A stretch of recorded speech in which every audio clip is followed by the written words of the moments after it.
Bueno, buenas tardes a todos, digo a todos y a todas, también por esta Sandra.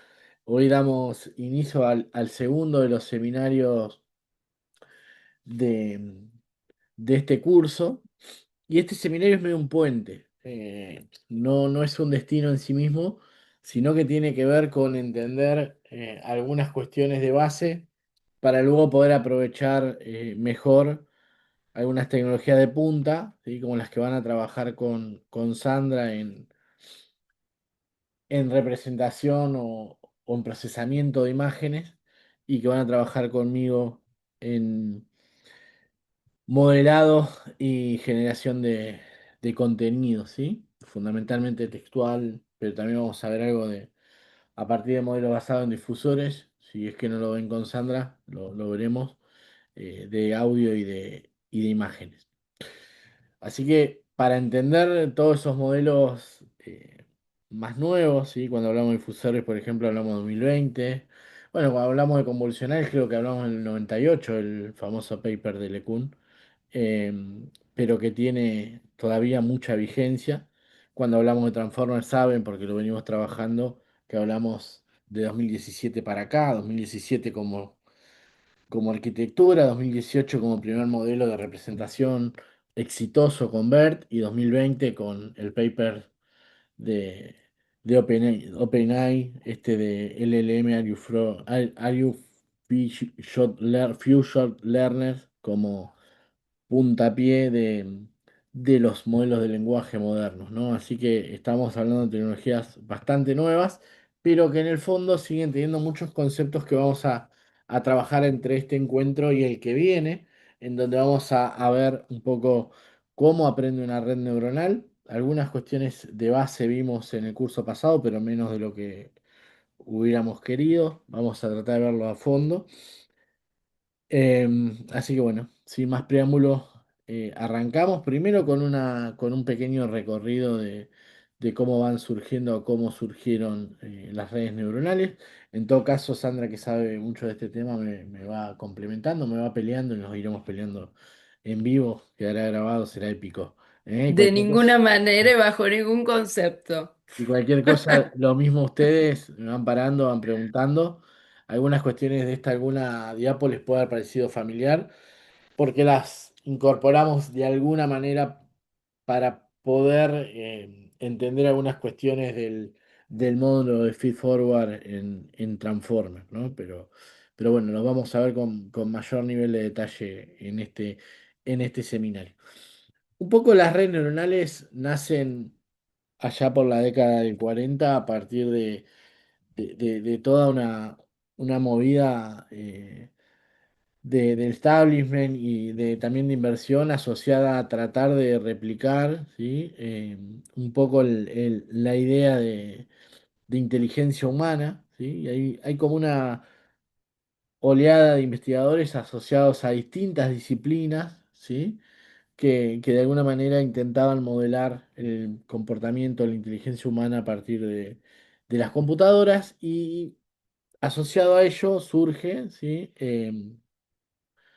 Un conjunto de hitos, ¿sí? Que podríamos tratar y que podríamos eh, esbozar, que lo vamos a hacer medio al pasar, ¿sí? En el año 43 creo que esto lo hemos mencionado en algún punto, eh, surge de la mano de un creo que neurofisiólogo, neurobiólogo, como Walter Pitts y un ingeniero electrónico como Maculos, o al revés podría ser, el primer modelo de red neuronal, ¿sí? Matemático, en realidad de una única neurona. Em, y eso es un poco el primer hito que en general describimos como el de nacimiento de las redes neuronales modernas. Hay en el medio un conjunto de otros hitos que fueron súper importantes y que fueron modelando, ¿sí? La inteligencia artificial desde ese momento hasta acá. Vamos a ir recorriendo algunos de los más conocidos, algunos incluso que no están en este lindo diagrama. Lo que pasa es que cuando uno hace un diagrama de los principales hitos, creo que se aplica a inteligencia artificial, pero a cualquier área del conocimiento en general, no puede no caer en una situación de arbitrariedad manifiesta, ¿no? Eh, un poco estos son los que vamos a ir recorriendo, como para ser más breve, ¿sí? Incluso agregué alguno más, pero tiene que ver con una preferencia personal de no dejar de lado algunas figuras que a mí particularmente me gustan mucho. Maculo, ya acá tenemos matemático y neurofisiólogo, no le erré, eh, fueron los que proponen el modelo matemático de neurona. Estos dibujos, ¿sí? Que parecieran ser de Gael, mi niño, en realidad son los dibujos anexos al paper original, cuando la ilustración científica era la única forma de generar esquemas. Hoy, de hecho, en muchas áreas del conocimiento todavía funciona la ilustración científica, por ejemplo en la biología.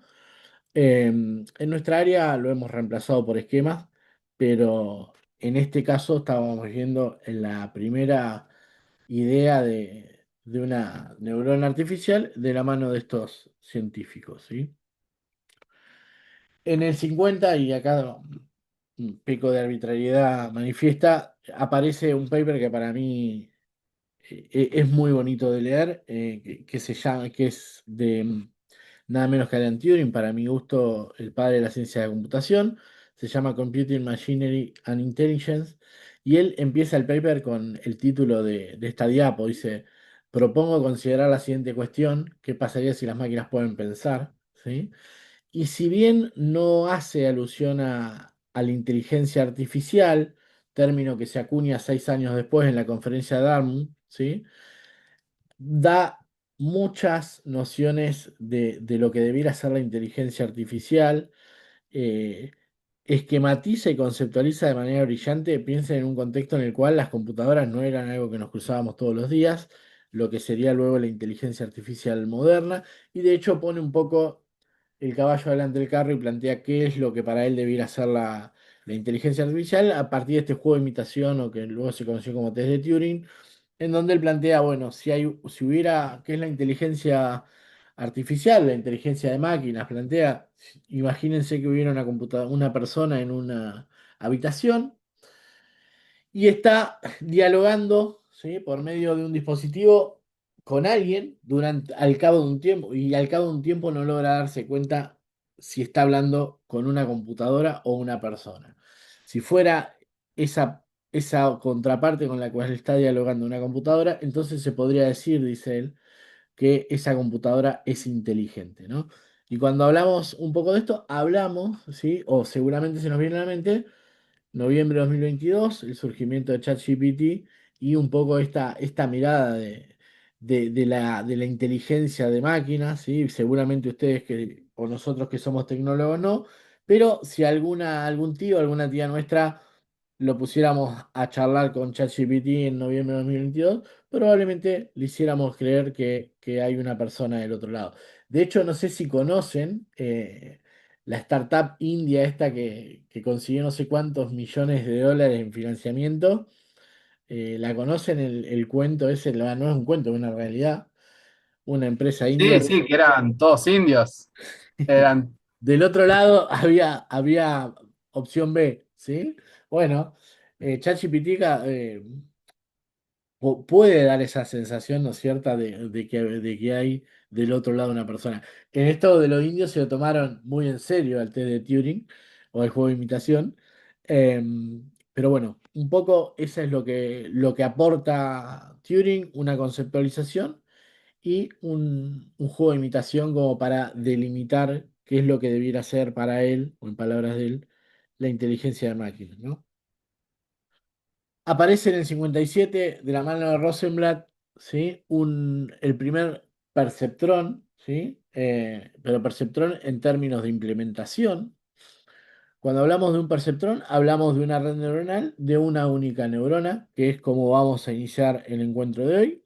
La idea es entenderlo a full, luego pasar o entender algunas limitaciones para pasar a lo que son los perceptrores multicapa o las redes neuronales de más de una capa, que vamos a terminar de entender en el próximo encuentro, y dejamos el último para algunas aplicaciones de redes neuronales, de hacer una introducción a lo que luego Sandra va a desplegar con mayor nivel de detalle en términos de imágenes.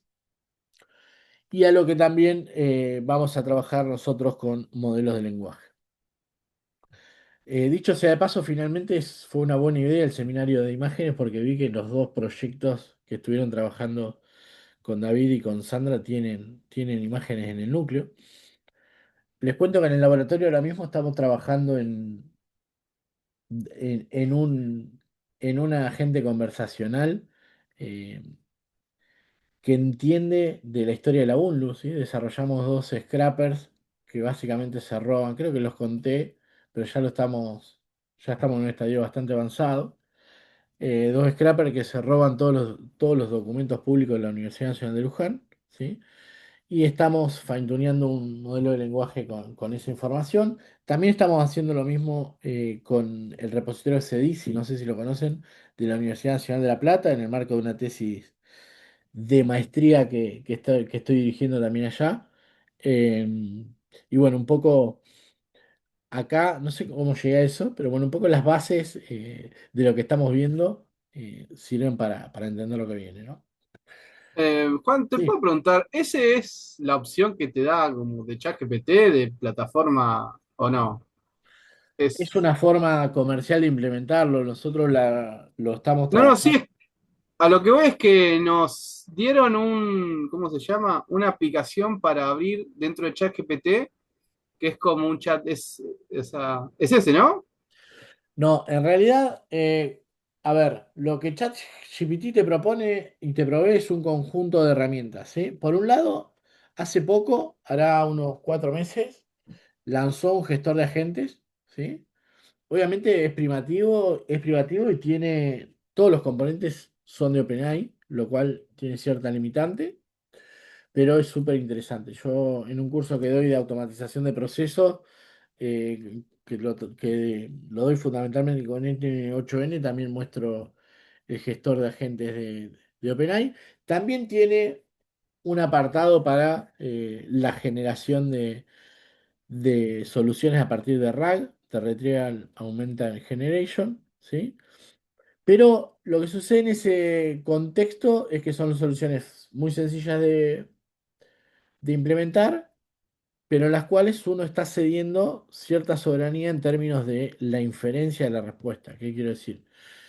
Vos no tenés el modelo de lenguaje corriendo en un estadio local, ¿sí? O controlado, no local, podría ser en cloud o on-premise, pero controlado, sino que lo que tenés es una comunicación vía API con un modelo de lenguaje al cual vos no modificás, ¿sí? Por lo menos no a partir de tu voluntad, sino a partir de las customizaciones de OpenAI, y en donde vos de alguna manera cedes tu información, ¿no? Es decir, ese esquema está muy bien, de hecho lo usamos para algunas cuestiones, para determinados escenarios, para otros no es la salida. Piensen que además tiene un costo por inferencia, un poco la idea nuestra tenía que ver con eh, fine-tunear y hacia donde avanzamos, fine-tunear un modelo de lenguaje abierto. ¿Qué quiero decir? Ahora, en alusión a código abierto, ahora se usa de pesos abiertos, se dice en modelos de lenguaje, es decir, uno se puede traer los pesos y modificarlo a gusto y piacere siempre y cuando entienda técnicamente qué es lo que está pasando. En moraleja, Juan, lo que vos viste es una forma de hacer lo que se puede hacer, lo que queremos hacer, pero en las garras de OpenAI. Nosotros lo estamos haciendo a partir de un modelo de lenguaje abierto en nuestro contexto y en nuestro hardware y con nuestras condiciones, ¿sí? Un poco esa es la idea de ambos proyectos, ¿sí? En uno de los casos por ahora lo tenemos pseudo local y en otro de los casos lo estamos corriendo en Clementina. Sí, sí, de eso entendí. Bien. Pasa que a donde vamos, cuando uno va a trabajar, ya lo vamos a ver en el cuarto seminario, con un modelo de lenguaje lo puede hacer a través de un API, de manera local de alto nivel, con una librería tipo Transformer de Hugging Face, o de manera local, con un poquito más bajo nivel, con algún gestor de modelo de lenguaje tipo Llama CPP o Llama, ¿sí? Que es un poco las dos soluciones que vamos a trabajar. ¿Mm? Pero bueno, es básicamente es la pelea de siempre entre privativo y abierto, ¿no? Tiene un poco que ver con eso, Juan. Y uno podría pensar, y está bien, pero Juan, en realidad el repositorio de datos abiertos de la UNLU es justamente abierto.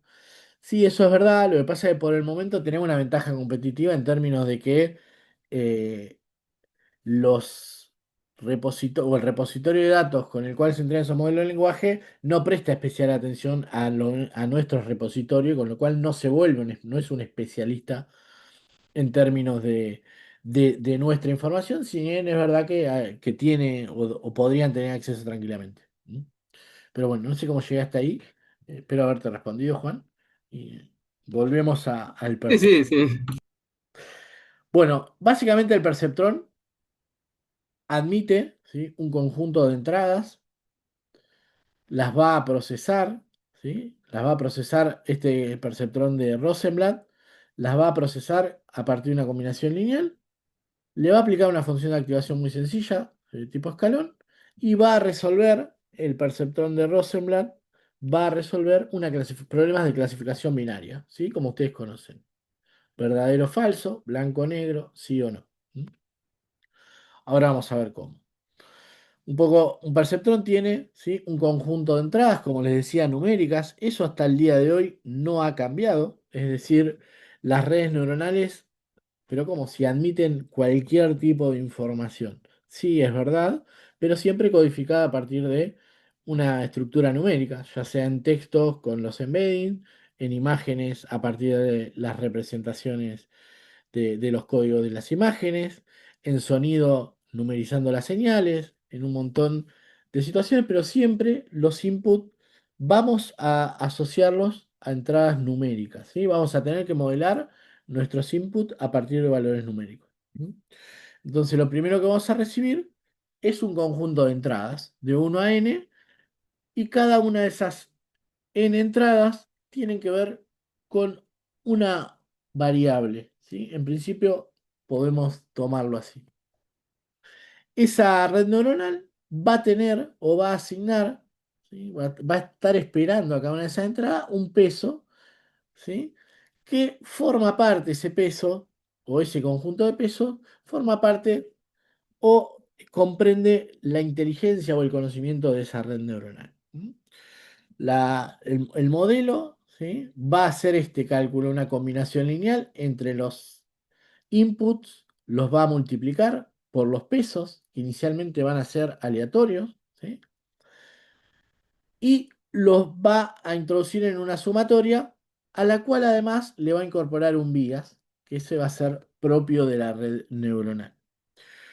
Y luego le va a aplicar una función de activación, ¿sí? Eso, a grandes rasgos, esos son las, esas son las etapas o las tareas que va a desarrollar previo a generar un output o una predicción en el estadio de entrenamiento. ¿Sí? Hasta acá más o menos me siguen. Sí, sí, perfecto. Bien. Ahora bien, hay una función de activación. ¿Qué hace esa función de activación? Esa función de activación, esa función escalón por lo menos, ¿sí? En este caso, fíjense que puede ser una función cualquiera y eso es interesante para lo que va a venir. Pero en términos de la función escalón, básicamente planteaba activación o no activación de la neurona. Si fíjense que era una función, si volvemos, escalón porque iba a devolver 0 o iba a devolver 1, ¿sí? A partir de una regla simple que ya vamos a conocer. Pero hablamos, antes de seguir, hablamos un poco del bias, ¿sí? O el sesgo del perceptrón o de la red neuronal. Básicamente el sesgo va a ser un parámetro adicional que nos va a permitir, ¿sí?, desplazar del origen la frontera de decisión del perceptrón. Es decir, le va a sumar o restar un valor, con lo cual va a correr del origen esa respuesta y nos va a permitir mayor o nos va a otorgar mayor flexibilidad. Acá hago un parate y le digo, ojo, porque el bias a mí me gusta presentarlo así, pero lo van a encontrar de diferentes formas, ¿sí? Una de las formas en que lo pueden encontrar, este es un artilugio matemático, básicamente para eliminar el bias de esta fórmula, es decir, bueno, las entradas tienen una entrada más, que es una constante igual a uno, y el bias se ve como un peso de la red. Si uno lo ve así, bueno, si eso fuera así, entonces yo tranquilamente puedo hacer una sumatoria entre cero y n de W sub I por X sub I y no tiene que hardcodear ese valor. Ese básicamente es el valor matemático que tiene esta forma de presentarlo. E incluso van a encontrar en que en algunas simplificaciones, ¿sí?, de la representación no exista el bias o también esté medio escondido acá como X sub 0 y W sub 0. ¿Sí? A mí me gusta dejarlo bien plasmado porque es de alguna manera un parámetro de la red y este uno está pseudo inventado, aunque en algunas implementaciones funciona así por una cuestión de vectorizar los cálculos. ¿Sí? No obstante, tengan en cuenta que no es que se multiplica, por lo menos desde lo conceptual, por una entrada, sino que el bias se suma, ¿sí?, al cálculo de la combinación lineal. ¿Ok? Acá vamos a ver que hay una combinación lineal. Básicamente este por este, más este por este, más este por este, y así para cada uno de las entradas que van a tener asignado un peso. ¿Sí? Luego se le va a sumar el bias y se va a aplicar la función de activación, previo a la predicción. Después veremos, al igual que pasa con el aprendizaje estadístico, ustedes la tienen súper clara, que cuando en momento de entrenamiento, cuando la salida a la predicción no coincida con el valor observado, deberíamos a ir haciendo ajustes sobre el modelo, ¿sí? Y básicamente el modelo, ya les anticipo, son estos pesos de la red neuronal. Eso es lo que vamos a ir ajustando, ¿sí?, lo que va a ir aprendiendo en términos de la red. ¿Ok? ¿Hasta acá está bien? ¿Se entiende? Ya vamos a ir al nivel de detalle, cuenta a cuenta, pero voy aproximando algunos conceptos. Que me perdone Sandra, que entiende que en algunas cuestiones soy impreciso, pero tiene que ver es en pos de la claridad. ¿Vamos bien hasta acá? ¿O se Sí, perdieron? sí. Bien. Sí, sí, No, sí. no, va. Bueno, en el medio dijimos que previo a la predicción, era genial, Bruno. Si me lo hizo un analista de datos, me quedo tranquilo. Previo a la predicción, ¿sí?, como salida de la combinación lineal más el bias, se aplica una función de activación.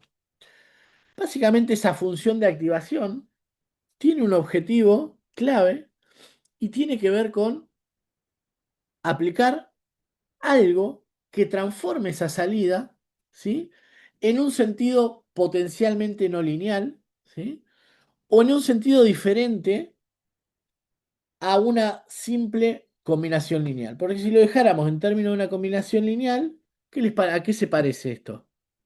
¿Qué les parece? ¿A qué se parece esto?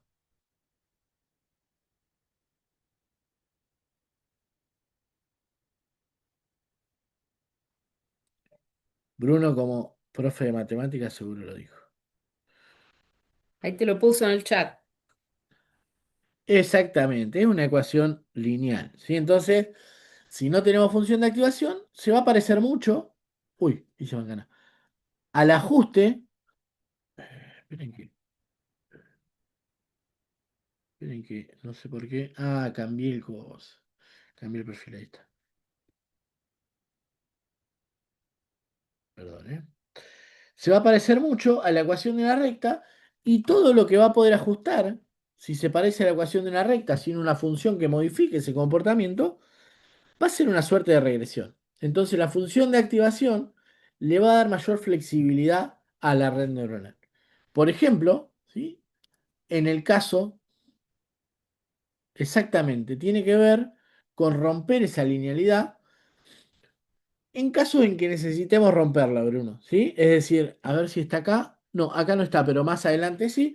Hay una función de activación que es la linear, que la usamos mucho cuando aproximamos o entrenamos una red neuronal para una regresión, ¿sí? Es decir, a veces vamos a querer romper la linealidad y ahí nos vamos a ayudar o vamos a querer cambiar el objetivo de esa red neuronal y ahí nos vamos a ayudar con la función de activación. Eso es un poco lo que va a lograr. Veamos algunas. Esta es la de Rosenblatt, ¿sí? La función escalón. ¿Por qué escalón? Porque dice, bueno, si lo que sale de la función, si lo que sale de la combinación lineal es 15, entonces 15 es mayor a cero, entonces va a devolver uno, ¿sí?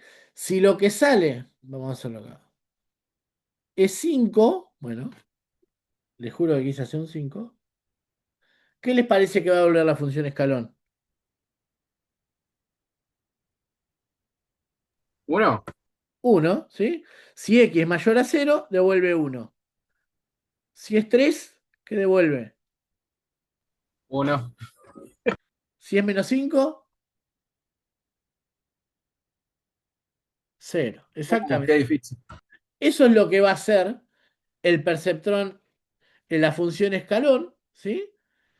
Pero claro, increíblemente nos va a servir para, por ejemplo, ajustar, ¿sí? O devolver una salida binaria. Es decir, fíjense, asociando la combinación lineal de las entradas por los pesos más el vías y una función escalón, generó una red neuronal que resuelve problemas binarios, ¿sí?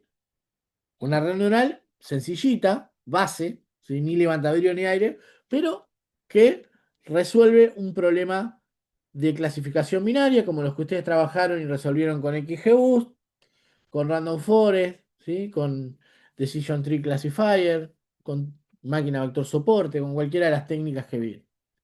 Una combinación lineal, ¿sí? Una combinación lineal, le sumo un vías, le aplico la función escalón, tengo un clasificador binario, ¿ok?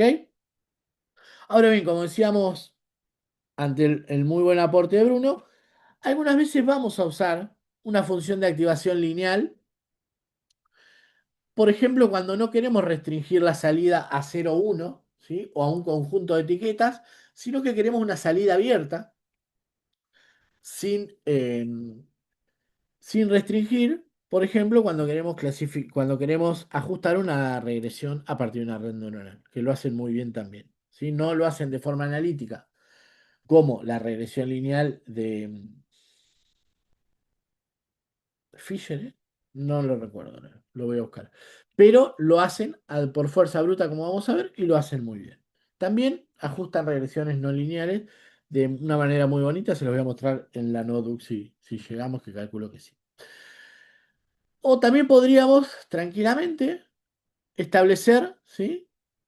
Una predicción a partir de una función lineal por partes, ¿sí? Que nos permitiría establecer ciertas restricciones, o también eliminar o ajustar funciones no lineales simples, ¿sí? Muchas veces se usa en la capa oculta, ya no tanto, pero una variante ReLU, perdón. Esta es la sigmoidea, ¿sí? Se utiliza mucho también. Hoy se usa esta y no la escalón, pues tiene una cuestión súper interesante que ustedes la conocen de cuando trabajaron y aprendieron la regresión logística, ¿sí? Y es que el resultado, ¿sí? De lo que devuelve la red puede ser interpretado como una probabilidad, ¿sí? Entonces hay un true sol que por defecto es 0,5, decimos, bueno, si la salida es mayor a 0,5, entonces decimos que el tumor es benigno, y si es menor a 0,5 decimos que es maligno, ¿sí? O al revés, de acuerdo al sentido del problema, ¿sí?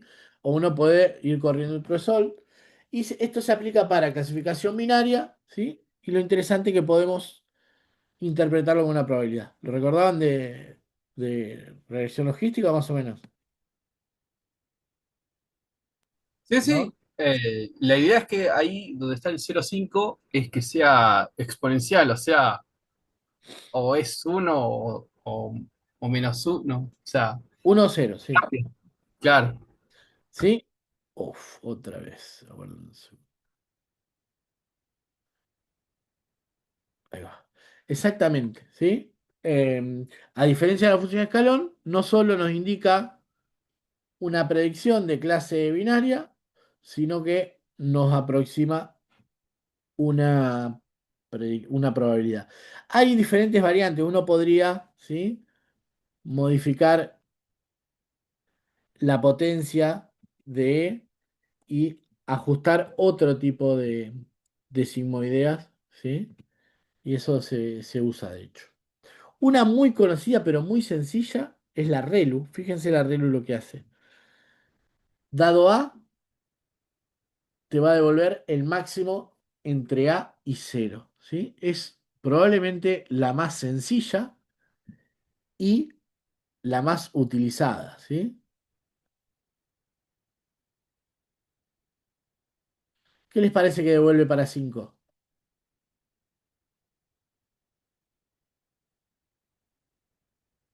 Voy a abrir 5. 5. Devuelve lo mismo. Para -3, 0. Y para 2, 2. Excelente, ¿sí? Con ese artilugio súper sencillo, rompe la linealidad, ¿sí? Y es casi por excelencia, ¿sí?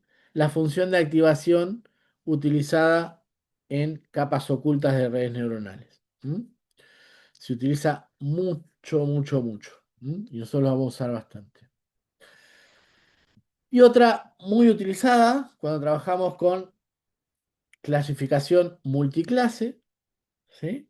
Es la softmax. Esto es súper interesante. ¿Qué hace? ¿Qué vamos a tener acá? Vamos a tener la salida de una red, ¿sí? Lo que pasa es que vamos a tener redes, a diferencia del perceptrón, acá me permito hacer un spoiler. El perceptrón, ¿cuántas salidas tiene? ¿Qué les parece? Una sola. Una sola.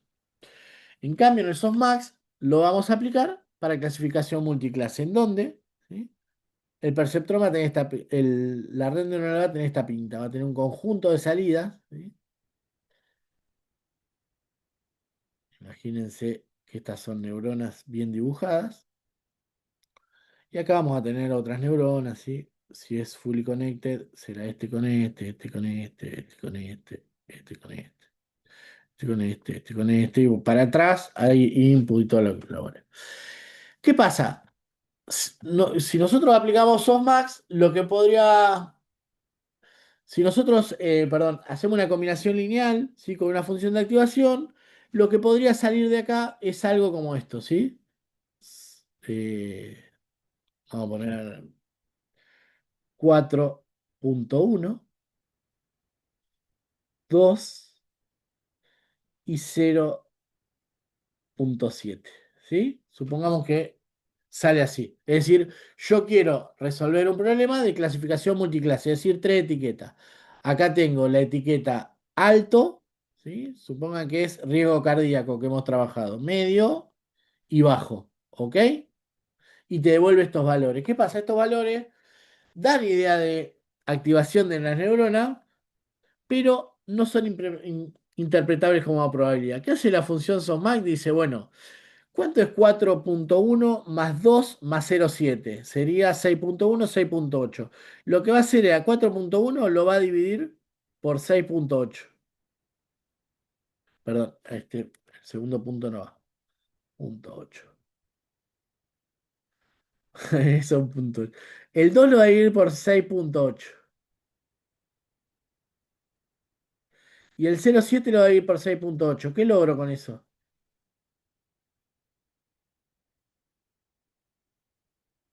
¿Qué les parece que logro?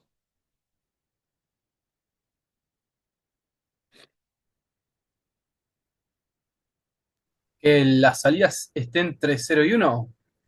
Que genere un valor interpretable como una probabilidad.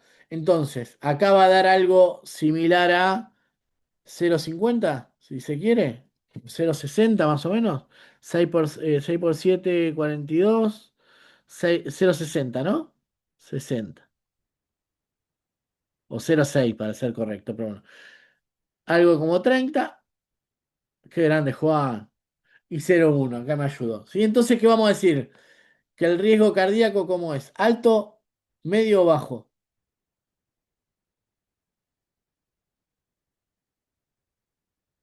Etiqueta, salida para alto, salida para medio, salida para abajo. ¿Qué les parece?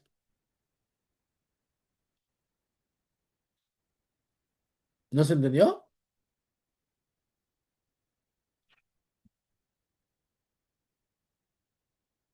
O me muteé, o me fui. ¿Están ahí? Sí, sí. ¿Para alto? Claramente, o sea, lo que va a hacer es convertir esta activación de la salida en un valor asimilable como una probabilidad. Y claramente la predicción de la red neuronal va a ser la respuesta a la que mayor probabilidad le asocie. ¿Sí? ¿Se entiende más o menos? Sí, sí, sí, se entiende. Se Genial. vuelve la que usas la que Sí. más probabilidad tenga. Exacto, fíjense, acá hay otro ejemplo en donde era un problema multiclase de 5 clases. Claro, acá hay un número, claramente ya sabemos que el que más se activa es la segunda neurona, la respondería a este, pero haciendo la transformación con la activación softmax, recuperamos un valor interpretable como una probabilidad de 0,9. Obviamente, si nosotros hacemos la sumatoria de las probabilidades, debiera dar 1, ¿no? Está claro. Es por escándalo la que más se usa en clasificación multiclase. ¿Mm? Bueno, pero volvamos un poco al esquema de funcionamiento del perceptrón. Tenemos, dijimos, un conjunto de características, ¿sí? Que las vamos a modelar a partir de valores numéricos, ¿sí? Vamos a entrenar de la misma manera que con muchas técnicas de Machine Learning, de a una instancia a la vez, con lo cual cada una de estas entradas, ¿qué son de la tabla? ¿Qué les parece que son?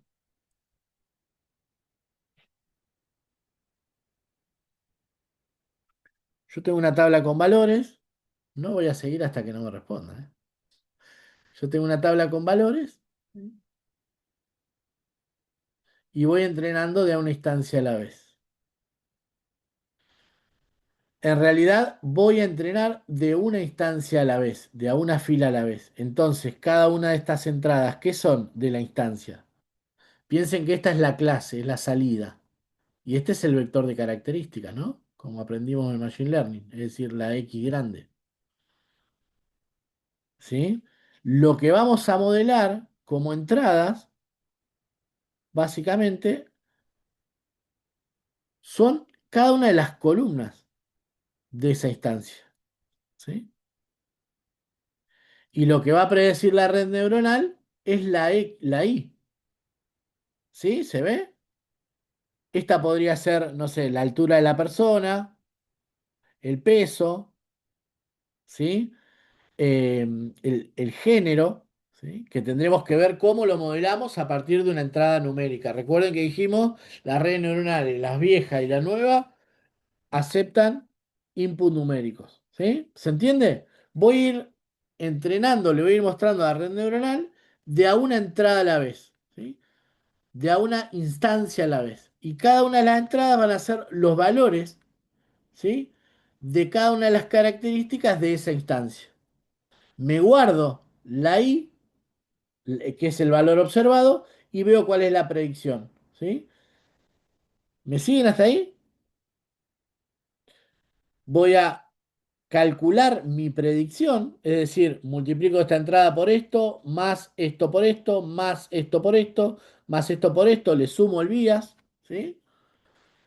Aplico la función activación y digo tumor benigno, ¿sí? Resulta que acá el tumor era maligno. ¿Qué va a pasar? Vuelvo, hay un error y acá lo que voy a hacer es ajustar los pesos de entrada, los pesos, perdón, de la red y el bias. Esa es la forma en la cual va a aprender la red neuronal. Va a ir variando los pesos, ¿sí? Que tiene en cada neurona más el bias, de manera de ir tratando de estimar la salida que debe estimar en función de los ejemplos de entrenamiento. ¿Se ve o no se ve? ¿Qué dudas hay? Pregunten. ¿No hay dudas? No, está bien, se entiende. O sea, si ¿Se hay entiende? errores, se modifican los pesos para que la salida sea lo más En algún coherente. momento, para algún valor de alguna combinación de pesos, Fede, voy a encontrar que este peso multiplicado por esta entrada, más este peso multiplicado por esta entrada, más este peso multiplicado por esta entrada, más el vía, o menos el vía, que puede ser más un número negativo, me va a terminar dando con la función escalón el mismo valor que lo que espero. Y ahí pasó, ¿sí? Ahí es como que aprendió esa instancia. No es que se va a quedar lupeando en esa instancia, ahora vamos a ver bien cómo es, pero la lógica es esa, ¿ok? Juan, tengo una pregunta. Con el tema del perceptrón, más específicamente. ¿El perceptrón usa siempre la función escalón o también la que vimos, la segunda idea, la otra, esas también las usa el perceptrón? Mirá, el perceptrón es sistema, ¿no es cierto, Fede? Los problemas de, lo dijo Marvin Minsky y Sigmund Papper hace un montón de tiempo. El perceptrón solo no nos alcanza.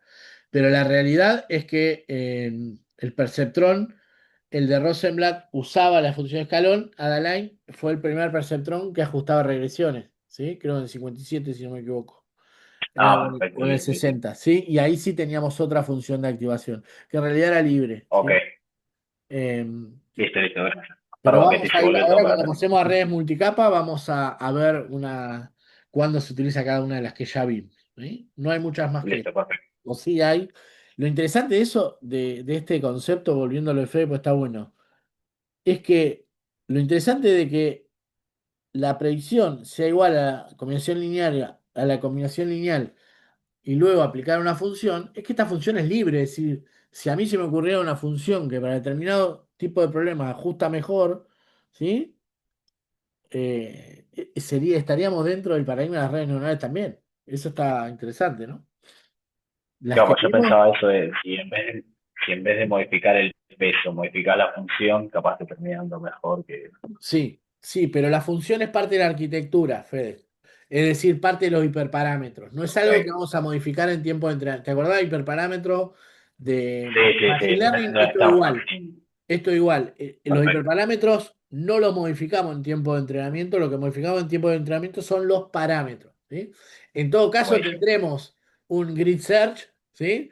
Y voy probando con más de una función de activación, pero vamos a hacer todo el entrenamiento para cada combinación de hiperparámetros. ¿Te acordás de eso? Listo, listo, perfecto. Bien. Clarísimo. Cualquier cosa, Sandra, me corregí, ¿eh? Si estoy siendo muy bruto, me corregí. Bien. Em, Veamos un ejemplo andando, ¿sí? Pensemos un problema que ustedes como programadores lo tienen súper claro, la compuerta AND, ¿sí? No quiero hacerle acordar de cadero hasta ahora de la noche, pero lo han trabajado en arquitectura de computadoras y también en programación.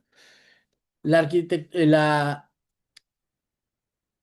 la función AND, ¿sí?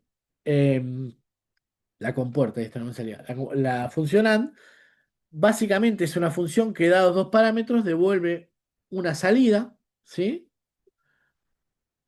Para cualquier combinación de parámetros es cero menos para uno uno. ¿Estamos de acuerdo? ¿Sí? Sí. ¿Cuántas, Sí, sí, sí. cuántos datos de entrada, cuántas entradas tiene la red neuronal nuestra? Tiemblo. ¿Varias? No, bueno, como varias, sé un poco más preciso. No, pero te estás refiriendo al LeAN, serían dos, pero Exacto. del. Para resolver este Ah, problema, ¿cuántas entradas necesito en la red neuronal? claro, dos. Bien, muy bien. Excelente. ¿Sí? Supongamos, ¿sí? Que como le decía hoy, inicializamos, que eso muchas veces pasa así, en algunas estrategias de inicialización, son aleatorias. ¿Cuántos valores tengo o cuántos parámetros tiene la red neuronal? ¿Cuántos parámetros tengo que ajustar si tengo dos entradas y es un perceptrón? ¿Qué les parece? Y 2 pesos. O sea, Y dos, está cerca. Dos por cada. No, Sería cuatro. no, volvamos. Pillé el Acá, palito. para Pillé el mejor, palito. vamos a la del vías.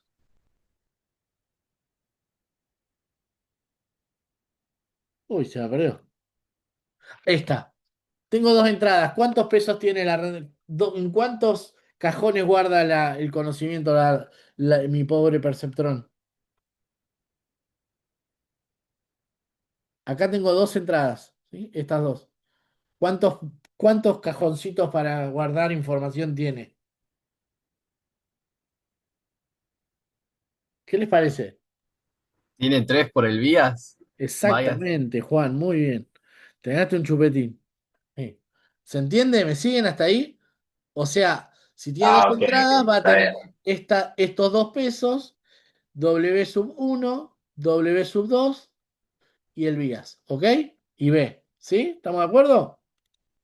¿O alguien se perdió ahí? Me dicen, ¿eh? No pasa nada. No, no, ahora sí, yo me había mareado porque pensé que eran cuatro, pero no, ahora sí, Bueno, se entiende. fenómeno. ¿Sí? Entonces tenemos, esta es la forma que a mí no me gusta, pero es la que encontré, ¿sí? Una entrada, dos entradas, ¿sí? Justo encima no me coinciden, x1 lo vamos a interpretar como x0, x2 como x1, y acá está el peso del vías, ¿sí? ¿Estamos hasta ahí? Vamos a hacer la combinación lineal. ¿Cómo llego a la predicción? Hago la combinación lineal de x0 por w sub 0, x1 por w sub 1, más 1 por w sub 2, le aplico la función de activación y me va a dar la predicción. ¿Estamos de acuerdo? ¿Sí? Sí, Bien. Inicialmente, supongamos que empezamos con una estrategia de inicialización aleatoria y le asigna a w sub 1 0,2. ¿Sí? El algoritmo le asigna a w sub 1 0,2. A w sub 2 0,3. Y al BIAS le asigna 0,1. ¿Sí? Define una tasa de aprendizaje del 0,1 y cantidad de época 5. ¿Qué dijo en el chat Bruno? Dice, bueno, la corrección de W debe ser cuidadosa porque si no nunca converge. Ya vamos a hablar de una función convexa y la convergencia del modelo. Converger, modelo de Machine Learning, lo conocen. Pero básicamente la tasa de aprendizaje va a ser en cuánto modifico los pesos cada vez que me equivoco, ¿sí? O cada vez que voy a corregir, ¿ok? Entonces, si yo me equivoco, 0,2 lo voy a llevar o 0,1 para abajo o 0,1 para arriba, ¿sí? W sub 1 va a terminar o en 0,1 o en 0,3, ¿ok? Eso es la tasa de aprendizaje. En cuánto modifico los parámetros de la red cada vez que voy a hacer una corrección, ¿sí? Y la cantidad de épocas, ¿sí? Tiene que ver básicamente con la cantidad de veces que le voy a mostrar a la red neuronal todos los ejemplos antes de finalizar con el entrenamiento, ¿sí? Por ahora, perdónenmelo así. Entonces, voy a calcular para cada ejemplo en la etapa de forward pass, y esto me va a servir para un concepto posterior, voy a hacer esto, ¿sí? W sub 1 por x sub 1 más w sub 2 por x sub 2 más el vías y a todo le aplico la función. Que en nuestro caso es la función escalón. Si esto que me da acá es mayor que 0, mayor o igual a 0, devuelvo 1. Si esto es menor a 0, devuelvo 0. ¿Sí? Eso es lo que vamos a hacer. ¿Ok? ¿Estamos listos? ¿Se entiende? Leo, ¿cómo venimos? Que te veo callado. ¿Se entiende? Sí, sí, sí, sí, sí. Bien. ¿Qué cosa me decís, eh? Que Jara no te intimide. Bien. Entonces, en cada vuelta lo que vamos a hacer es calcular el error. Vamos a hacer el forward pass, ¿sí? Definimos el problema, armamos la arquitectura, inicializamos aleatoriamente los parámetros, hacemos el forward pass, la predicción y calculamos el error con una función de error o con una loss function, ¿sí? Recuerden, hay una función, esta es la más pobre de todas las funciones de error, ¿sí? Pero nos va a servir para el concepto. Y luego, si hay un error, me va a permitir esa sobresimplificación. Sandra, habrá un ajuste de los pesos en el sentido del error, ¿sí? Porque será una función de error muy pobre, pero no solo me va a permitir calcular la dimensión del error, sino también el sentido, ¿sí? Es pobre pero honrada. Bien, veamos. ¿Cómo vamos a hacer el ajuste a cada peso? ¿Sí? A W sub I le vamos a decir, bueno, I, el I observado menos,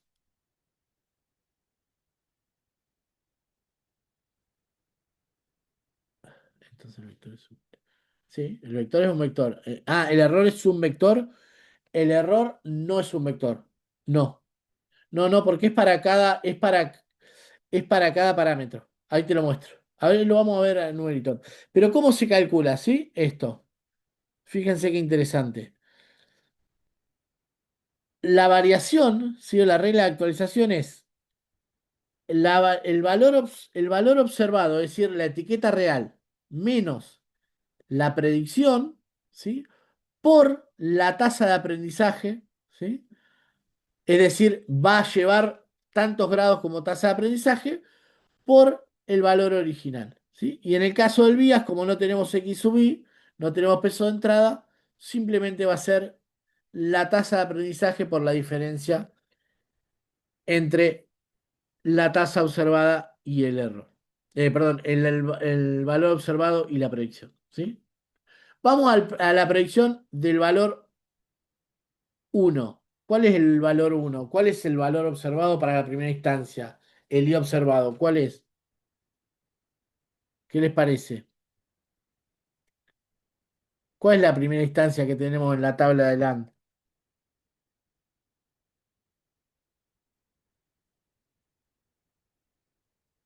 La primera La fila que le primera voy a instancia mostrar, ¿eh? sería, la primera fila sería 00, Sí. ¿Cuál es el valor observado entonces para esa instancia? sería 0. Exactamente, sería cero. Muy Pero, bien. No me dudes, Jara. ¿Sí? Sería cero. Pero vamos a ver la predicción. ¿Sí? Entonces, si yo tengo como entrada cero y cero, ¿cómo voy a aproximar la predicción? Voy a hacer cero por el valor del peso, que es 0,2, más cero por el valor del segundo peso, que es 0,3, más el bias. ¿Sí? Entonces, 0 por 0,2 es cero, más 0 por 0,3 es 0, más 0,1 es la función en 0,1. Y como la función escalón, si tenemos que el valor es mayor o igual a cero, devuelve uno, nuestra predicción va a devolver uno. Error. ¿Ok? ¿Por qué error? Porque la predicción es uno y el valor que debiera devolver es cero. ¿Ok? Bueno, entonces vamos a actualizar los pesos. Actualizamos W sub 1, ¿sí? Con el valor actual más, y aplicamos la regla de actualización, la tasa de aprendizaje por cero, que es el valor que debiera ser, el valor observado, menos uno, que es mi predicción, por cero, ¿sí? Que es el valor de X sub 1, ¿ok? Entonces el valor actual es 0,2, el valor de actualización es cero, queda en el mismo lugar. Pero fíjense, quiero mostrar lo interesante de esto, ¿sí?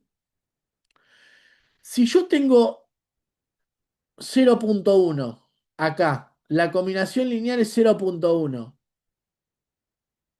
¿Qué, qué tengo que hacer con este valor que le paso a la función para que tienda a ser cero la predicción? ¿Aumentarlo o disminuirlo? Que lo disminuyas. O sea, Es decir, como bien plantea Juan Jara, este valor tendría que ser menor que cero para que acá me diga cero, ¿sí? Y fíjense la mano que nos está dando mi pobre función de error, ¿sí? claro, La si va a dar salida, positivo. la salida esperada es uno y la predicción es cero, te está diciendo subí. La salida esperada es cero, el valor, la predicción es uno, te está diciendo bajar, ¿sí? Lo interesante de la función de error no solo que te dice, o la loss function que te dice la magnitud del error, sino también el sentido del error, ¿sí? Y eso lo podemos capitalizar a partir de la multiplicación sobre la tasa de aprendizaje. Entonces, ¿qué va a decir en definitiva la tasa de aprendizaje? ¿Qué va a decir en definitiva esta función de actualización? Va a decir, che, subió o baja en el sentido del error, ¿sí? Una vez por cada valor de la tasa de aprendizaje multiplicado por el valor actual, ¿sí? De entrada. Es decir, es, cuanto más alta sea la tasa de aprendizaje, más rápido, ¿sí? va a cambiar de valor, van a cambiar de valor los parámetros de la red neuronal. Cuanto más chiquito la tasa de aprendizaje, más lento va a ser el aprendizaje. Ese es el concepto de tasa de aprendizaje. Cuanto más alto, más rápido, pero ojo, lo que dijo Bruno hoy, ojo, no sea cosa que estés acá y te pases para este lado, ¿sí? Si la tasa de aprendizaje es muy baja, voy a tardar muchas épocas en aprender. Si es muy alta, lo más probable es que pase esto, ¿sí? Y me quede rebotando y no llegue o tarde también mucho en llegar al máximo global. ¿Sí? ¿Me siguen hasta ahí? ¿Se entiende? Hago Sí, lo mismo, se entiende. hago lo mismo para el W sub 2, ¿sí? 0,3 era el valor actual, más 0,1 la tasa de aprendizaje por el sentido del error, por 0, ¿sí? Que es el valor de la entrada, lo dejo igual. Vamos al vías. A ver si el vías me da una mano, porque si no me quedo estancado acá. Es decir, estoy teniendo los mismos valores. 0,1, ¿sí? Es el valor actual más -1, ¿sí? Que me va a dar 0. Bueno, por lo menos pude bajar el vías, ¿eh? Capaz que ahora en la cuenta me ayuda a ir para abajo en la predicción. ¿Ok? ¿Se entiende? Vamos uno a uno. Dijimos que son 5 épocas, con lo cual voy a hacer la misma pasada de todos los datos hasta 5 veces, ¿sí?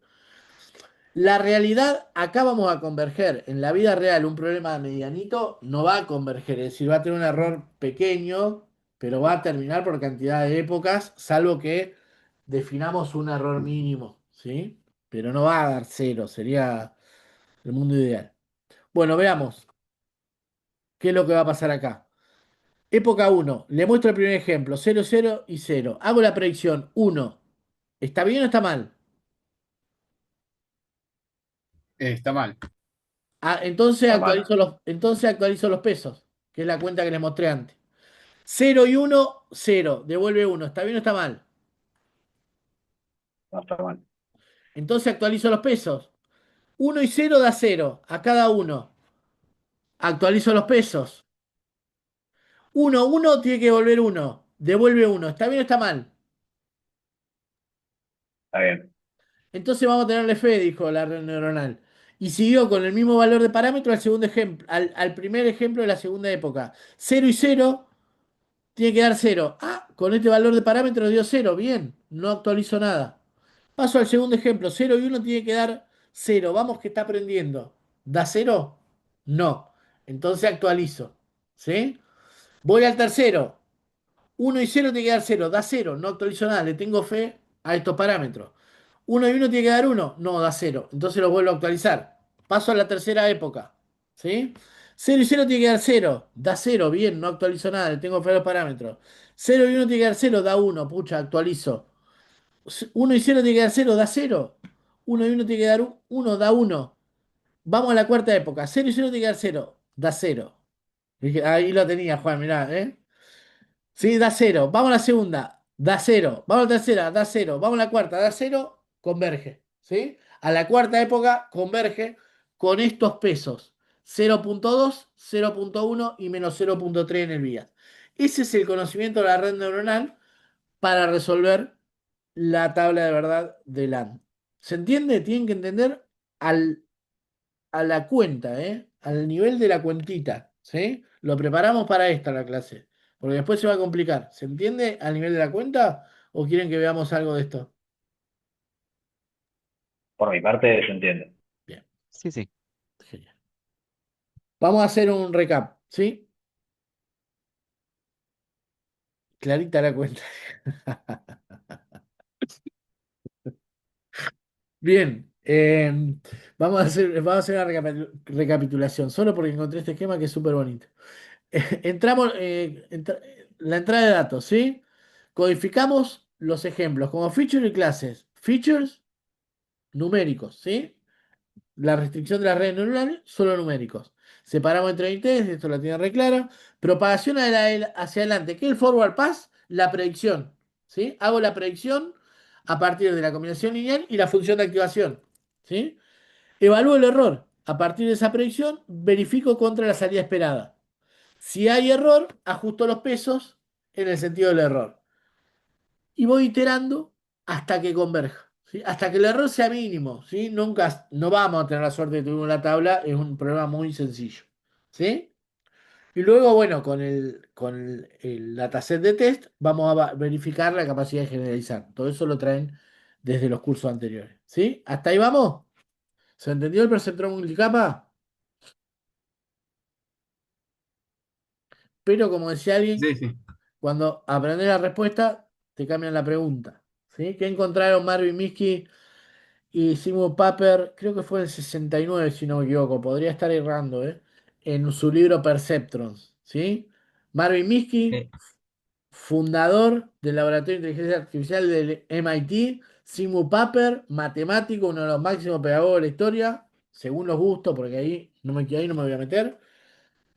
Defiendo a Turing, no a Papert. Papert, igual, una persona súper reconocida, se junta y escribe un libro, Perceptron, en donde dice: muchachos, las redes neuronales así como están, no sirven, no nos alcanza, evidentemente tienen muchos problemas, no pueden resolver un simple problema de un XOR, ¿sí? Es decir, el AND está claro que pueden ajustar una función acá, en el OR ajustan una función que separa los unos de los ceros acá, y en el XOR, les anticipo, seguramente Sandra estará de acuerdo, si son capaces de establecer una recta en el XOR que separe los ejemplos, los valores uno de los valores cero, aprueban la materia hoy mismo. ¿Sí? No pueden, Rosenblatt tampoco pudo, ¿sí?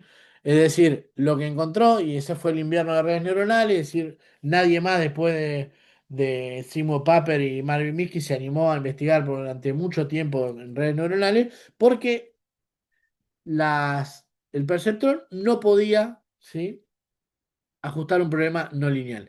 Nadie se había dado cuenta, tuvieron que escribir un libro para darse cuenta de eso, no, pero fue una formalización en un libro con tal peso y con dos personas de tal magnitud en un mundo en el cual la investigación todavía tenía cara. Hoy hablamos de grandes laboratorios, bueno, podemos hablar de Ian LeCun, podemos hablar de Eric Singh, podemos hablar de algunas personas, eh, de Benchio, podemos hablar de algunas personas con mucho relieve, pero estamos en un mundo en el cual el conocimiento se genera en grandes laboratorios. En ese momento, dos de las máximas figuras planteadas en esto lo formalizan, plantean incluso en el libro que debiera buscarse la vuelta para generar nuevas capas, pero habría que ver algún algoritmo que permita que aprenda esa red neuronal de múltiples capas, y sentencia a las redes neuronales, ¿sí? Por lo menos estos perceptrones en ese momento, ¿sí?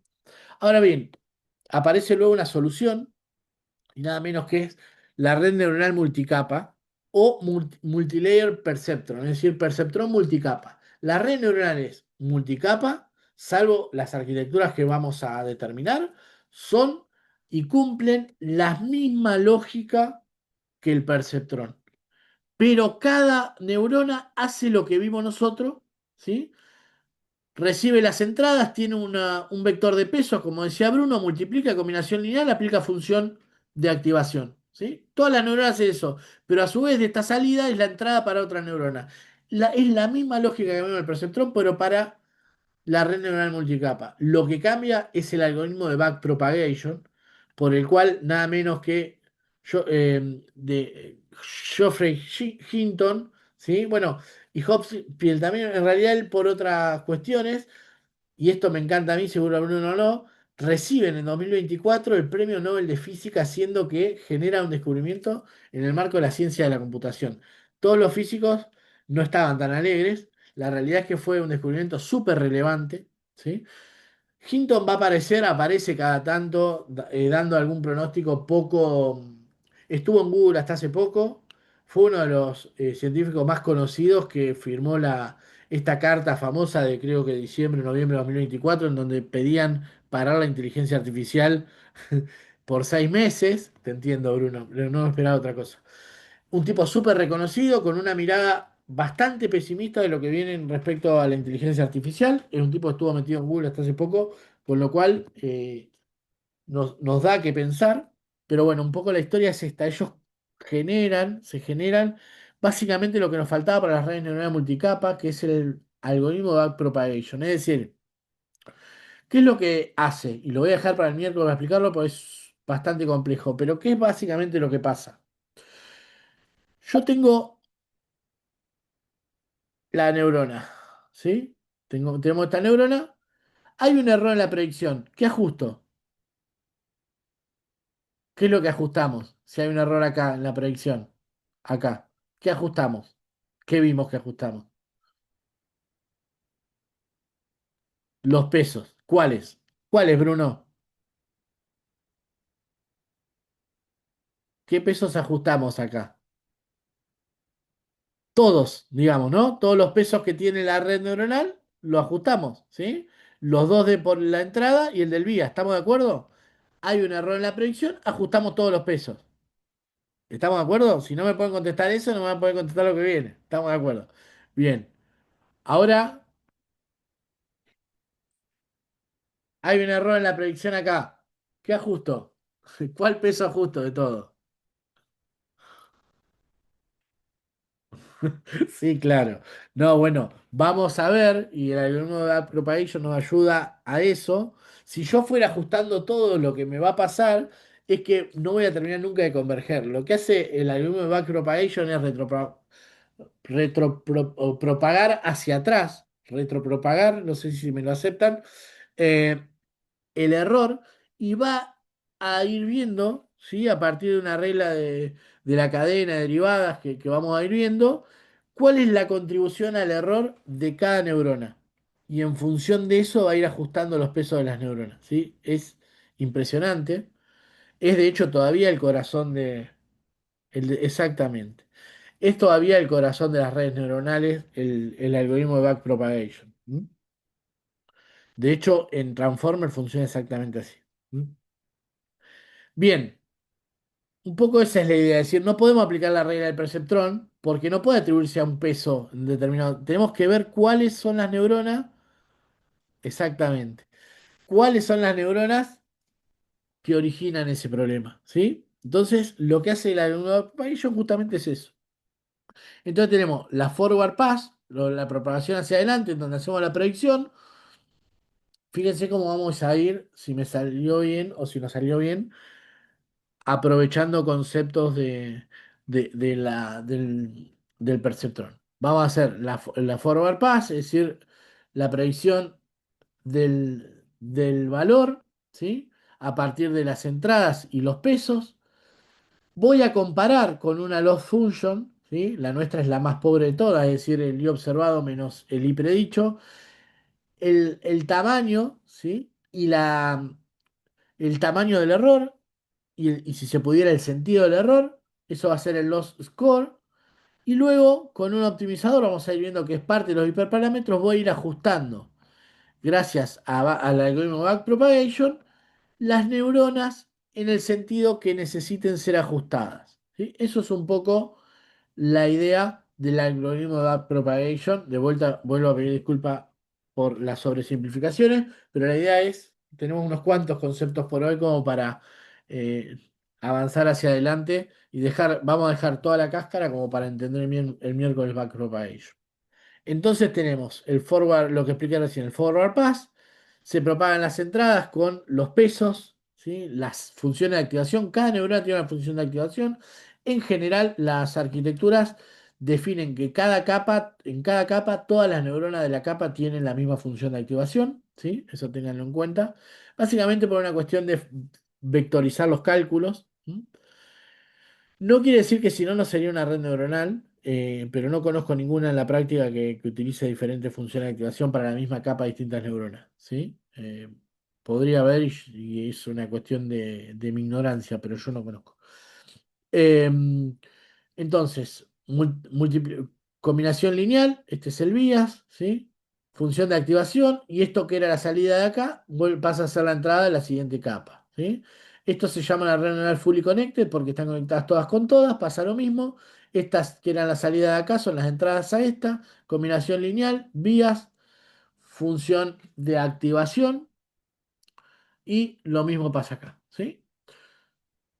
Hacemos la función de activación en la última capa, que es la que va a generar la predicción, por eso es importante, según el tipo de problema, la función de activación que vamos a aplicar en la capa de salida. Generamos la predicción, la comparamos con el valor real, volvemos hacia atrás, ¿sí? Todo lo que vimos, y en función de un optimizador, ajustamos los pesos de la red, ¿sí? En el sentido de reducción del error, y así vamos iterando. ¿Hasta cuándo? Hasta que mitiguemos el error, por lo menos en la proporción o en el tamaño que queramos, o bien hasta que se nos terminen las épocas, ¿sí? Es decir, o converge o se terminen las épocas. Termina por una de esas dos cuestiones el entrenamiento de la red neuronal. ¿Se entiende? Aproximamos un poquito backpropagation, ¿sí? Vimos que la salida en determinada neurona es, esto ya lo saben, es todas las entradas más el vía aplicada a la función de activación. Esto vale para cualquier neurona que esté parada acá, ¿sí? Entonces, para la predicción, lo que vamos a hacer es una generalización, la capa L, ¿sí? Por la función de activación de la capa L-1, eso va a ser siempre así, ¿sí? Y ahí obtenemos aplicamos la función de error, ¿sí? Con observado y predicho. Básicamente lo que intentamos es encontrar, ¿sí? Em, cuál es el tamaño del error a partir de la regla de la cadena, ¿sí? Que nos va a mostrar cómo influye cada neurona en el error final, ¿sí? Esto lo vemos en detalle el miércoles, que un poco vamos a trabajar las cuestiones fundamentales de entrenamiento, ¿sí? Las loss function, backpropagation y alguna cosita más, ¿sí? Y ahí vamos a trabajar un poco con notebooks. ¿Mm? ¿Hasta ahí vamos? Entonces, para nosotros, diseñar una red neuronal es determinar la cantidad de entradas que va a tener la capa de entrada, la cantidad de capas ocultas y neuronas por cada capa oculta. Hay una regla, lo tenemos en la notebook y se los dejo, pero una regla empírica. Y luego las funciones de activación de cada capa y la de la capa de salida. Eso para nosotros va a ser diseñar una red neuronal. ¿Ok? ¿Vamos bien hasta ahí? ¿Alguna duda? No, No. no, por ahora. Bueno, genial. Me alegro, porque no es un tema fácil, quiere decir que están bien formados. Ahora bien, dijimos que la taxonomía de la red, y esto es interesante, ¿sí? No hay demasiadas técnicas que puedan adaptarse a todas las tareas de la taxonomía clásica del aprendizaje automático, como sí sucede con las redes neuronales, ¿sí? Podemos adaptarlo a tareas de clasificación, ¿sí? Si vamos a trabajar en clasificación binaria, esto va a ser siempre lo mismo. Un valor de entrada por cada entrada, es decir, por cada variable independiente que tengo en mi tabla, ¿sí? De cada variable del vector x grande, tengo una entrada, ¿sí? Ahora bien, si es clasificación binaria, entonces tengo una sola neurona de salida. Y lo que aplico es la función de activación sigmoide, ¿sí? Que es la que me va a dar una, una prueba entre 0 y 1, ¿sí? Si me da por arriba, por defecto, si me da por arriba de 0,5, le digo que es 1. Si me da por debajo, digo que es 0. Este true sol lo puedo cambiar. Ahora bien, si quiero hacer un problema de clasificación multiclase, ajustar un modelo de redes neuronales, defino una neurona por cada clase y aplico, ¿sí? Una softmax como función de activación en la salida. ¿Ok? Como para tener alguna heurística. Vamos a regresión. También sirve para regresión. ¿Qué hacemos? Capa de entrada, una por cada variable independiente. Capa de salida, una única variable, una única neurona con una función de activación lineal, sin restricción de rango. Y la función de pérdida no me meto tanto, ya nos vamos a meter a full el miércoles, ¿sí? En las loss function. ¿Mm? Pero fíjense que la función de pérdida es la misma que usamos, la misma métrica que usamos en regresión lineal. Y en clasificación binary cross entropy o categorical cross entropy, la entropía cruzada es una suerte de entropía similar a la que trabajamos en árboles de clasificación. ¿Mm? Ahora bien, lo quiero para clustering. También tenemos para clustering redes neuronales, ¿sí? K-neuronas, entonces, por cada grupo acá voy a tener la misma limitación. Podría no tenerlo, pero voy a tener con esta configuración, que es la más sencilla, la misma limitación que teníamos con K-means. Es decir, tengo que definir a priori el valor de K. ¿Y cómo podría ser? Bueno, una neurona por cada grupo y aplico una softmax y veo para cada punto cuál es la probabilidad de pertenencia a cada grupo. También tengo una red neuronal para clustering. ¿Sí? Eso es un poco lo que quería que veamos hoy desde lo conceptual. ¿Sí? Ahora vamos a pasar a las nodules. Y bueno, esto tengan en cuenta. Estamos hablando perceptrón, primera clase, más perceptrón multicapa o multilayer perceptron, ¿sí? Como las arquitecturas clásicas de redes neuronales. Sin embargo, Transformer 2017, Baswan y compañía, ¿qué tipo de red neuronal tiene la red, la arquitectura de Transformer? Feed forward, es decir, un perceptrón multicapa. De hecho, es la modificación al mecanismo de atención que hace que Baswan y compañía le ganen la pulseada nada menos que a Benjo y Badanau. Es decir, el mecanismo de atención no surge en 2017 con Baswani y todo el equipo de Google, sino que lo propone un año antes Badanau y nada menos que Joshua Bengio, ¿sí? Para mi gusto, los principales referentes de la inteligencia artificial moderna, sobre todo en términos de representación de modelos textuales, plantea, ¿sí? Un año antes el modelo de atención o el mecanismo de atención, pero con recurrencias. Las recurrencias no se paralelizan, lo cual hace que no sea escalable ese mecanismo de atención. Baswani, con un paper con un título hermoso, Attention is all you need, ¿sí? En una clara alegoría al tema de los Beatles, ¿sí? Y como también una suerte de chicana a las recurrencias del paper anterior, descubren que solo con el mecanismo de atención sin recurrencias podemos modelar el contexto en la representación textual solo con un perceptrón multicapa. Es decir, lo que vieron hoy en 1 hora y 20 de clase. ¿Sí? Ya vamos a ver backpropagation, pero ustedes seguramente lo entendieron.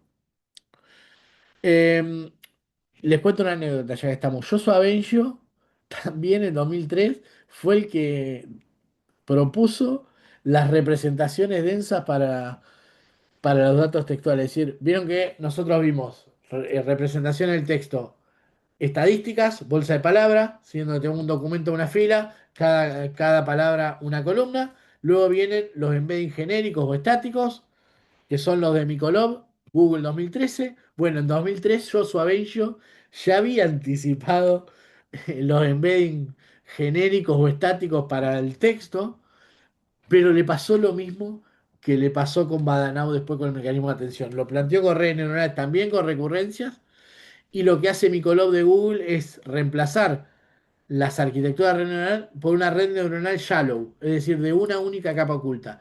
Lo que cambió del concepto de Benjo, y por eso no fue recordado como el padre de los embeddings estáticos, ni tampoco con los contextuales, tiene que ver con una cuestión de performance o optimización del mecanismo, pero es un tipo súper reconocido en términos del aprendizaje automático, de la representación de datos textuales. Entonces, para una de las tres arquitecturas más conocidas, vamos a conocer, ya conocen la red neuronal.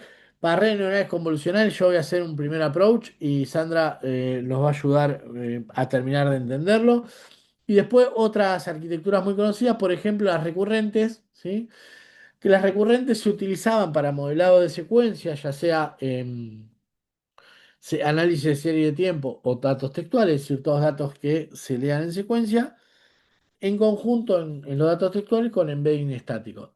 La realidad que hoy, a mi gusto, puede ser polémico lo que digo, y si alguien no está de acuerdo, está muy bien, y seguramente hasta tenga razón.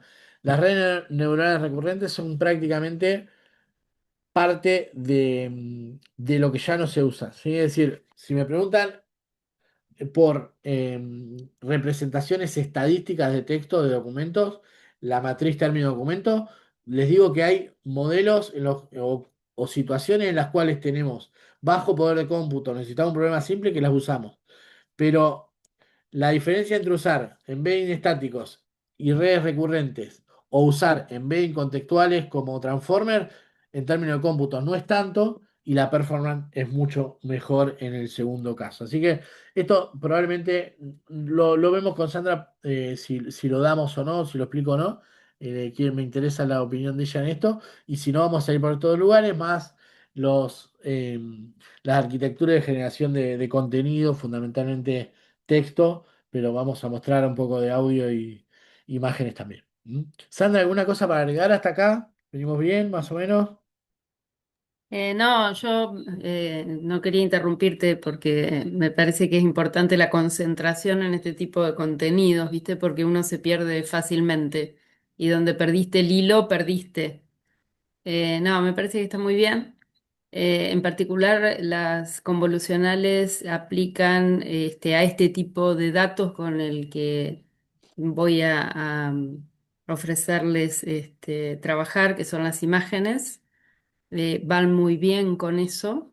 Lo mismo los transformers, igual los transformers para imágenes. Em, Como todo en imágenes, tiene mucho que ver con las características del conjunto de datos. No para todas las imágenes, todas las redes neuronales o todos los modelos son lo mismo, depende qué es lo que uno esté buscando y cuál sea el objetivo de lo que quiere resolver. Así que básicamente vamos a andar por transformers y redes neuronales convolucionales. Excelente, Sandra, muchas gracias. Bueno, algunos de, algunas de las citas para hoy, un poco el miércoles, entrenamiento de redes, funciones de pérdida, backpropagation, y vamos a ver algunas cuestiones para mitigar problemas de sobreajuste, ¿sí? Luego pasamos a arquitecturas modernas y recuerden ir enfilando las entregas, los avances. Lo primero que preguntó Sandra hoy y estuvo muy bien, es cómo vienen con eso, ¿sí? Igualmente, antes de terminar, les quiero mostrar algunas cosas. Van a ver que está subido todo el material del segundo seminario, ¿sí? Esto es lo de hoy, esto es lo del miércoles, esto es lo de arquitecturas modernas, y acá hay un conjunto de notebooks con implementaciones. Para nosotros lo que nos interesa es que puedan también implementar, y acá les voy a mostrar estas dos primero para hoy, ¿sí? En primera instancia, em, como ustedes son programadores, les voy a mostrar una red neuronal, un perceptrón programado, ¿sí? Simulado. ¿Sí? El año pasado, uno de los chicos de la especialización matemática aplicada desarrolló su trabajo final con nosotros en el laboratorio y era algo de fundamento de redes neuronales, optimizaciones a partir de la regresión lineal, una cuestión así. La idea es que explicó los fundamentos de las redes neuronales a partir de la regresión, es algo que se hace y resolvió un problema particular. Y esta notebook se la había preparado inicialmente para hoy y después me gustó y la seguí usando. Primero vamos a trabajar con un perceptrón codificado, ¿sí? Tenemos, imagínense, dos variables y una salida esperada, ¿sí? Generamos un dataset, un data frame, perdón. Y fíjense, inicializamos los pesos, en este caso no de manera aleatoria, sino con cero. El bias con cero define una tasa de aprendizaje de 0,01 y 1000 épocas. Este es un parámetro que generé para la visualización, es decir, cada 50 épocas me va a mostrar cuánto aprendió. ¿Mm? Y defino una pequeña función que básicamente lo que hace es esto. ¿Sí? Pasa que dot es producto escalar, estos son dos vectores, pero en definitiva es esto. Entrada en cero por peso en cero más entrada en uno por peso en uno y después le suma el bias. ¿Sí? Es básicamente la combinación lineal de la red neuronal como vimos en la diapo, ¿sí? Si alguien no me sigue, me dice, ¿eh? Entonces, fíjense, ¿qué son las épocas? Piénsenlo como un for, ¿sí? Por cada época vamos a recorrer todo el conjunto, ¿sí? De instancias. Por lo menos en este momento nos va a servir el concepto. Tenemos un error en cero y para cada época le vamos a mostrar a la red todas las instancias que tenemos, ¿sí? Lo vamos a pasar una instancia a la vez. Esto, como saben, podría ser, podría estar optimizado con alguna operación vectorial. Yo prefiero hacerlo así para que vayan, porque básicamente a efectos formativos. Entonces tomamos las entradas, ¿sí? Es decir, los valores de la primera fila y tomamos la salida esperada. Es decir, la primera vez tomamos todos los valores por un lado y esto por el otro, ¿sí? Y calculamos la predicción. ¿Con qué? Con los pesos y con el vías, que inicialmente era cero, ¿eh? Y acá tenemos la salida. ¿Para qué quiero la salida? Porque voy a calcular el error y el sentido del error. Esta es mi loss function, ¿sí? Salida menos salida esperada. Acá tengo la dimensión del error y el sentido del error. Y además calculo el error a partir de el error cuadrático medio, ¿sí? Ajusto los pesos, fíjense, los pesos lo resto porque hago un juego, ¿sí? Es decir, si era para abajo, entonces sumo, si era para arriba, entonces resto, por la tasa de aprendizaje, por el error, por las entradas. ¿M? El vía es lo mismo, y acá lo que hago es, sumo una época, ¿sí? Y si llego al total, cada 100 no, porque después lo hice parametrizable, entonces esto no es cada 100 sino es cada épocas, ¿sí? Épocas, ahí. Entonces, ¿qué es lo que va a hacer? Miren, error cuadrático medio, época 50 error cuadrático medio, 0,24. Pesos, 1,96, 3,92, vías tanto. 100 tac, tac, tac, ¿sí? ¿Hasta cuándo? Hasta que termina en la época 1000. Fíjense, el error es muy pequeño, pero no va a converger. Aún en este problema sencillo, no va a converger. ¿M? Hicimos un plot, todo esto viene en las librerías Keras, TensorFlow, viene todo hecho. Yo lo hice básicamente para que vean que que no hay magia ahí atrás y no hay un proceso cognitivo, esa cosa que andan dando vueltas. Sé que para ustedes no, porque son especialistas en ciencia de la computación, pero anda esa cuestión del aprendizaje cognitivo. Fíjense que son cuentas las que sacamos, ¿no? Acá vemos cómo va, ¿sí? Bajando el error cuadrático medio en función de las épocas. Y acá lo que hacemos es el apply, ¿sí? Con los valores finales de los pesos y del vías, calculo por la variable de entrada y veo cuál es la predicción de la red. 9 en la salida esperada, acá 9,0, es decir, bastante bien, ¿sí? Bastante, bastante bien. ¿Mm? Ven que acá tenemos la recta que ajusta, eh, la recta que ajusto con con la función del perceptrón y las predicciones y los valores reales. ¿Ok? Tenemos entonces estos pesos. Cualquier entrada, cualquier par de entradas que venga a mi red neuronal, ¿qué tengo que hacer? Tomar el vector de características, multiplicar por los pesos, sumar, en este caso restar el vías, y aplicar si hubiera una función de activación, que acá no la hay. Y eso me va a dar la predicción. ¿Ok? Ahora bien, defino funciones de activación. Un poco acá lo hice porque si uno aplica el nombre, pone el nombre acá, luego le hice el jueguito para que puedan ver el dibujito, ¿sí? Y aparte están hechas a mano, fíjense que las calculé a mano.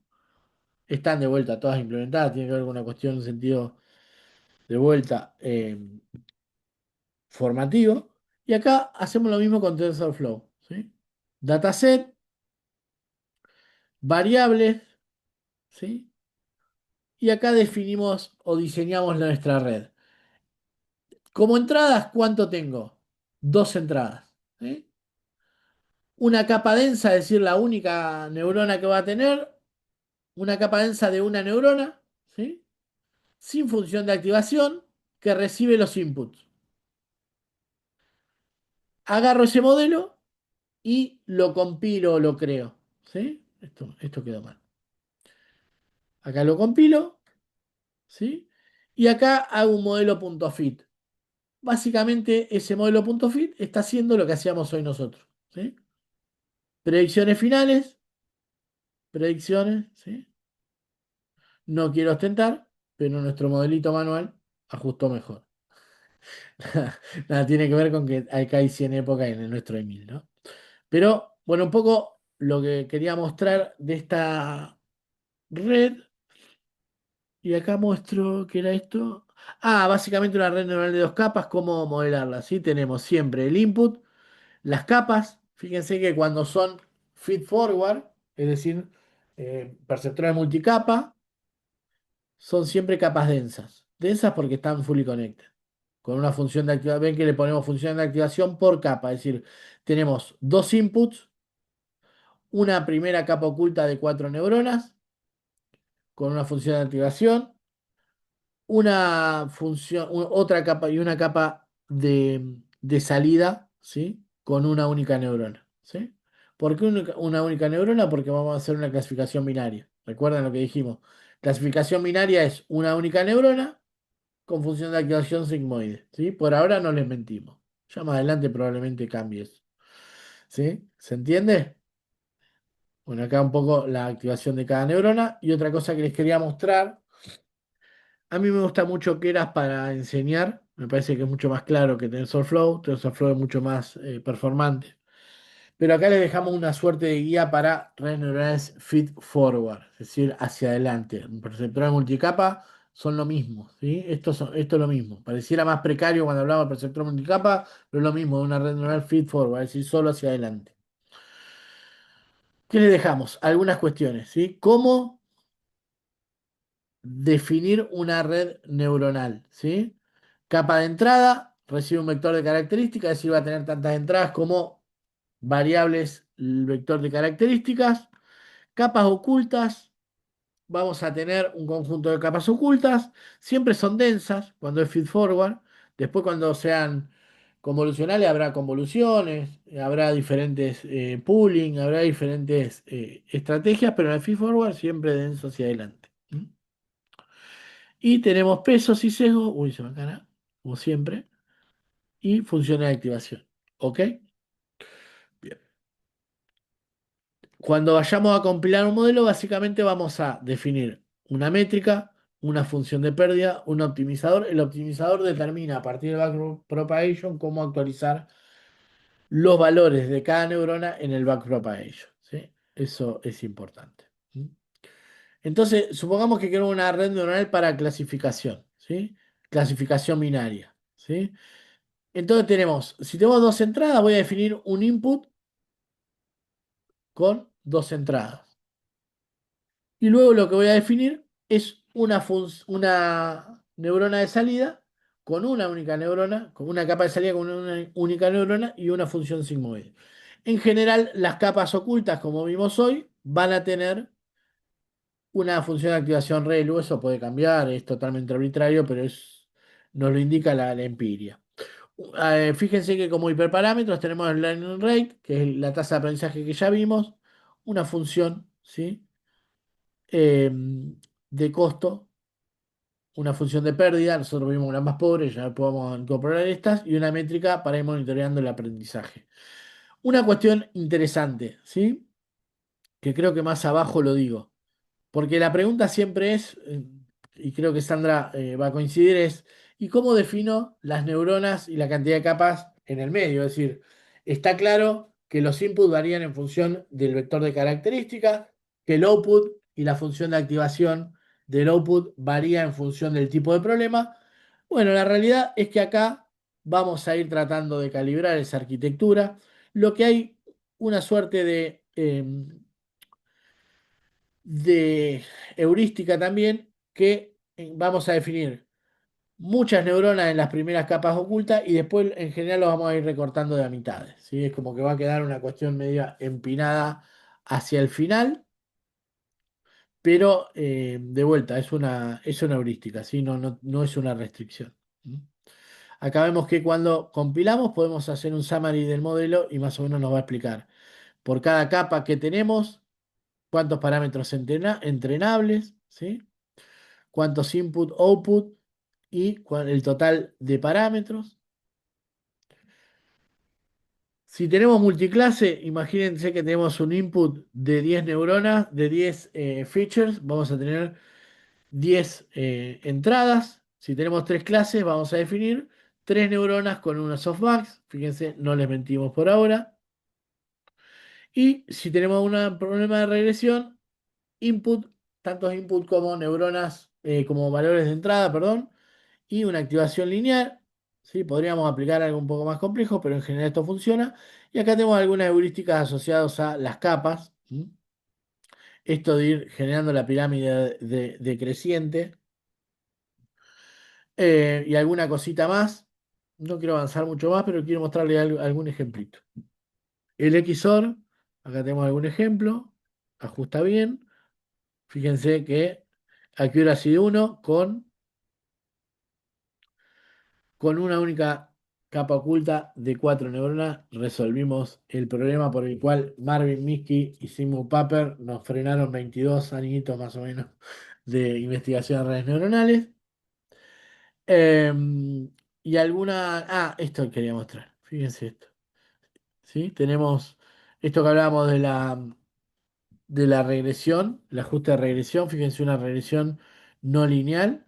Fíjense qué interesante cómo estima, ¿sí? La neurona después, la red neuronal después de un buen aprendizaje, cómo es capaz de hacer esto. Sabemos que no es sencillo. Obviamente acá estamos hablando de pocas dimensiones, pero con un comportamiento no lineal interesante, ¿no? Acá tenemos algunas cuestiones. Early stopping, vamos a hablar un poco el día miércoles y regularización también. Esto es un poco lo que quería mostrarles como para que jueguen un poquito de acá el miércoles, Sandra, pero si te parece, creo que por hoy vimos bastante, no paramos y creo que se ganaron estos 10 12 minutos de handicap, ¿no?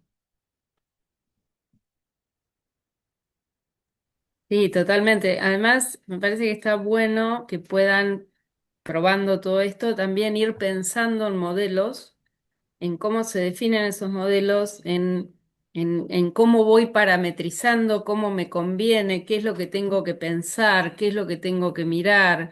La definición, uno puede usar un modelo que existe y ese modelo ajustar.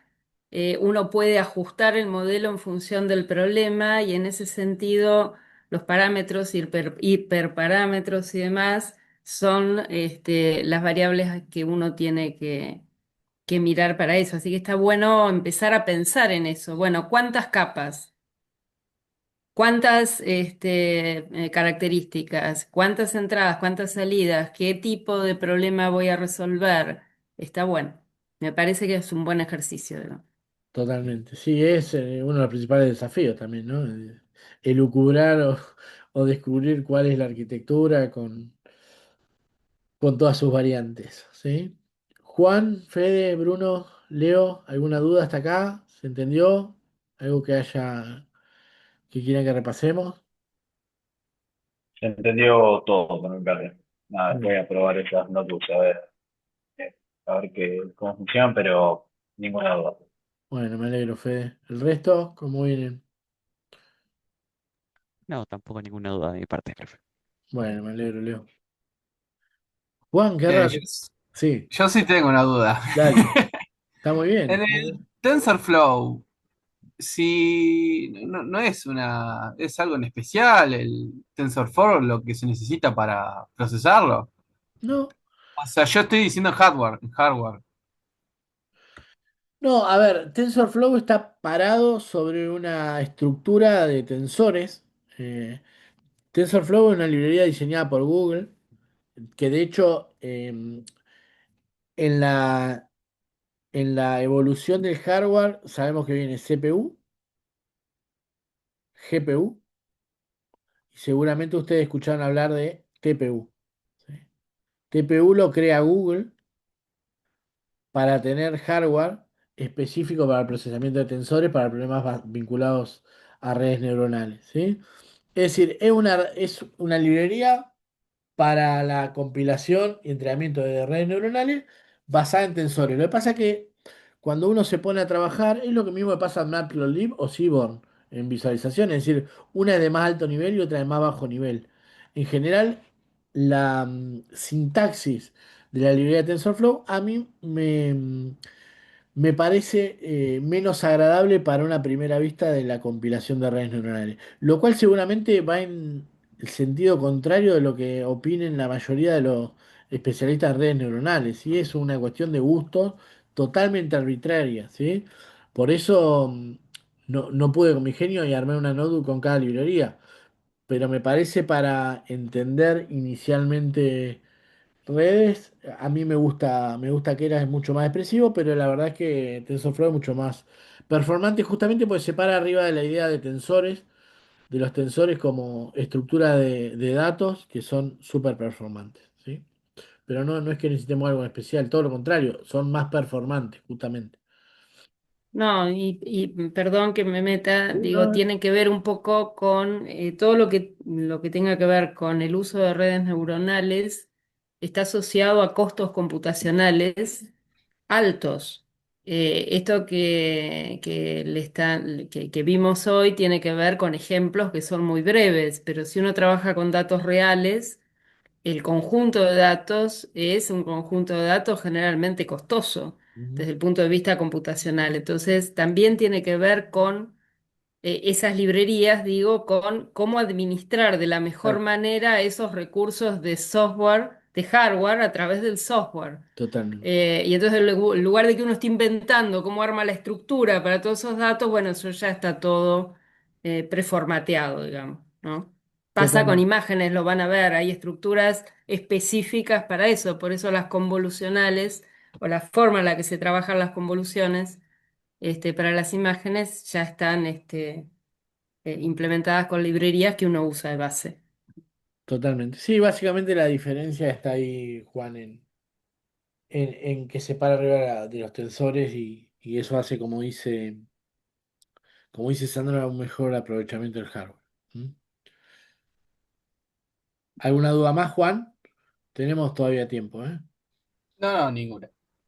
Bruno, ¿cómo venimos? ¿Se entendió? Bueno, genial. ¿Alguna duda? Hasta las 8:30 son gratis, ¿eh? Ninguna, Juan. ¿No? Bueno, me alegro, Fede. Bueno, gente, lo dejo ir a descansar con su familia. Eh, Después peguen una mirada a esto y nos vemos el día miércoles, ¿sí?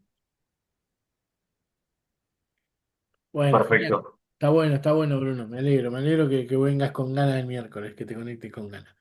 Un fuerte abrazo, gente. Muchas gracias, Sandra, por Chau, estar chau, y chau. por el No, aporte. por favor, a Chau, chau. ustedes, adiós. Gracias por la clase.